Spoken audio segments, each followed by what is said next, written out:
देखु कटक में दंगा उपरे ममता बानर्जी गोटे स्टेटमेंट देइचंदी। देखु से कौन कहउचंदी।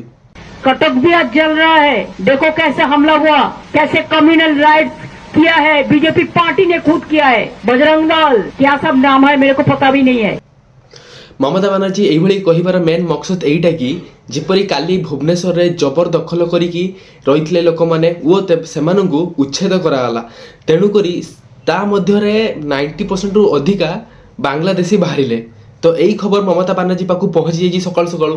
तेणुकरी से यही स्टेटमेंट आम विषय दौरान मु तो कहूँ से मुह गणमाध्यम प्रकाश करा जाऊ आउ सेमानंकु अरेस्ट करी फरवर्ड करा जाऊ।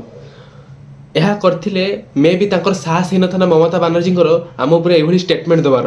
आउ सी ममता बानर्जी स्टेटमेंट रे एटा कहउचंदी कि जो भी दंगा हला सेटा बीजेपी सरकार कला। आउ या मध्य रे बजरंग दल लोक माने शामिल अछंदी। मां को मूर्ति उपरे पत्थर फिंगुचंदी।